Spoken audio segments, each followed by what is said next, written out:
All right, so on top of the machine, red button controls the pump for all your liquid.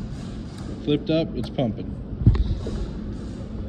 This lever controls the liquid either to the nozzles, so up position goes to the nozzles on the bottom of the machine, down position diverts it to the wand.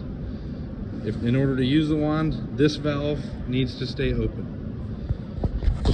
This is pressure regulation for either one.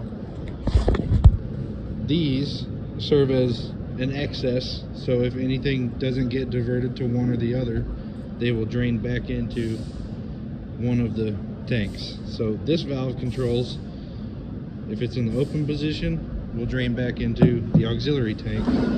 If this valve is closed and this is open, it will drain back into the main tank, one of which needs to be open. Down on the bottom of the machine, this valve is controlling the drain from the auxiliary tank into this main tank. This main tank needs to have liquid in it because this tank is the one that the pump is drawing from.